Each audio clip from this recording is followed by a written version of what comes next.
this is Al Finch. I'd like to welcome you all to the next installment in my Barlowe's Guide to Extraterrestrials series, where I like to look at great aliens from science fiction literature. This book by Wayne Douglas Barlowe was originally written and published out in 1979, and it features illustrations based on sometimes well-known, sometimes, I guess, relatively obscure pieces of work. I like to go over the aliens in a little bit of detail, so yes, there will be spoilers for the materials involved, and talk a little bit about if you enjoy this kind of work, maybe movies or film or books that you can find that are in a similar vein. And then finally, I like to wrap up by describing how you could possibly use the alien in question within your role-playing game. So let's get started. Today we are going to be looking at the demon. The source for this particular creature is A Plague of Demons by Keith Laumer. This particular book was released originally as a serial in If magazine in 1964 and then published as a regular book in 1965. The demon itself is a kind of malevolent creature that looks a little bit like a weird dog. You would think that perhaps they're not intelligent, but they're actually weird beings that are kind of intelligent and intent on enslaving humanity. The story for these particular creatures is that they will often show up on fields of battle on Earth and steal the brains from people that are participating in those battles. They'll use those brains to power their own war machines in a bizarre intergalactic war on a distant alien planet.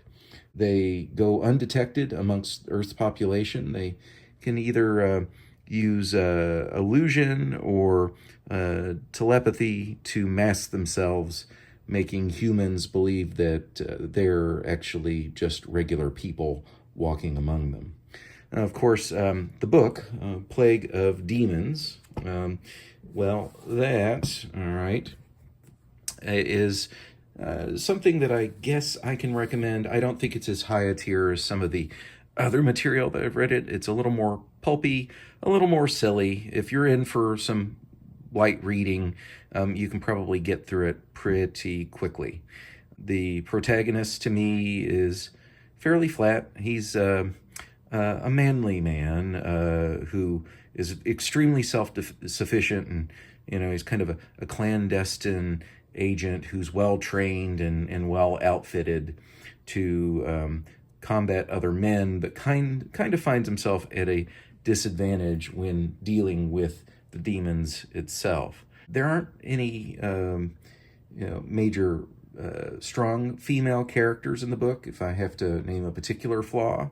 And where they are mentioned, they're kind of just off to the side in the crowd, or maybe the demons are actually just impersonating them.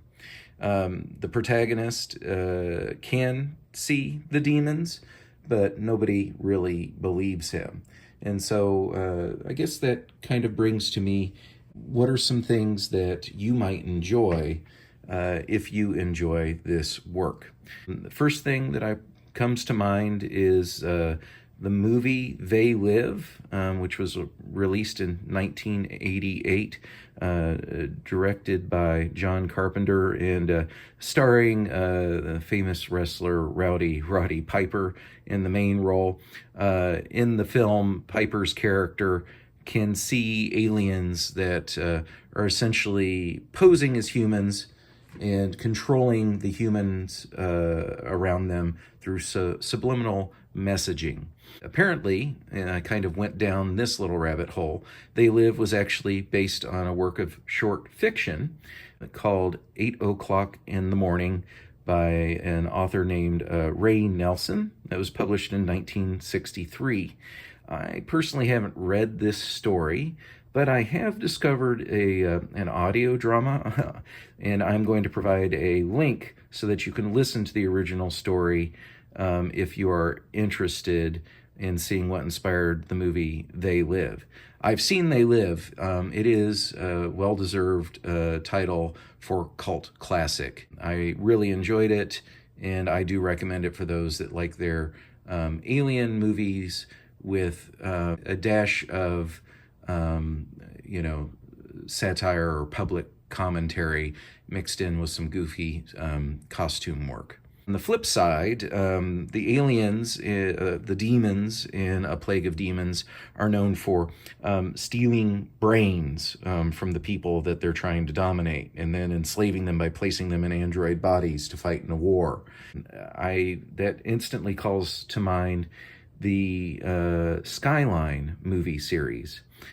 Definitely, in my opinion, not top-tier science fiction, but still good popcorn movies, at least the first two, which I've seen. The original Skyline was put out in 2010, directed by the brothers Strauss, and it featured aliens that were invading the Earth, and as you might guess, they would paralyze people with a strange blue beam and then pull them up into their ship where they would remove their brains and then put their brains in charge of alien war machines. Skyline ends up in something of a little cliffhanger. You get to see a hint of what happens to the main character at the end. And its story is continued in the sequel Beyond Skyline in 2017. This time directed by, I believe, Liam O'Donnell. There were apparently a couple more Skyline movies that followed, or at least one that definitely followed, called Skylines, or Skyline 3 in 2020, which I haven't seen, and something called Skyline Warpath, which was apparently supposed to be released in 2025, but never really materialized. Are those any good? I don't know, but I can recommend at least the first two films if you're into the whole aliens stealing people's brains and putting them into war machine bodies to fight on their behalf. So with that, let's talk about how you might use the demons in a role-playing game. Of course, we're talking Dungeons and Dragons. There are some pretty easy reskins. In this case, I would say that the demons can be any creature that can pose as human, but then be kind of, terrifying in their countenance to those that know exactly what they are. I think the easiest answer to that, if we're not going with like doppelgangers, which, you know what, I've covered them already, lycanthrope, were creatures. I think werewolves are a perfectly fine substitute where you can drop the demons in, give them the werewolf stats. They are, in the book, A Plague of Demons, extraordinarily resilient. They can take like small arms fire and stuff like that with no problem. Their hair is described as steel-like. I would say that the werewolves, being immune to all but magical weaponry or, of course, silver, plays a pretty good parallel to just the physical toughness of the demons. So yes, I would recommend substituting in the demon in your Dungeons and Dragons game using werewolf stats. Although, of course, maybe you want to look into were-rats if you want to make them a little easier to deal with, or maybe you want them to be a little harder, the were-boar, which, in my opinion, looks a little bit more like the demon from the book, at least Barlowe's Guide's description of it. If you want to actually carry out the whole storyline where you've got creatures stealing brains from humans and putting them into war machines, well, maybe you've got the demons stealing the brains, and then they're bringing them to a wizard who then installs them into things like golems. The war machines in A Plague of Demons are featured pretty heavily the second part of the book. The main character literally, major spoilers here, gets his brain stolen and placed in one of these war machines, and he wakes up and then uses his newfound tank-like body against his oppressors. Well, you could probably do an interesting story where the characters encounter iron golems that have human brains in them, and then through specific actions, they might actually awaken the golems and get them to fight on their side. I've actually played sessions, ran them rather as a dungeon master, where a character that died on a mad scientist operating table had his brain implanted into a flesh golem. And that was kind of fun to play out, although I recommend it really only be a temporary situation, since these creatures physically are extremely powerful and would give those characters a huge leg up over the other characters in the setting most of the time. Maybe you're not playing Dungeons and Dragons. Maybe you want something more sci-fi, okay? Well, you've heard me recommend Mutant Future before. I'm going to recommend Mutant Future by Goblinoid Games again. If you like sci-fi and you want to use the demons in a sci-fi-ish setting, there are some pretty easy creatures that you can substitute them in for.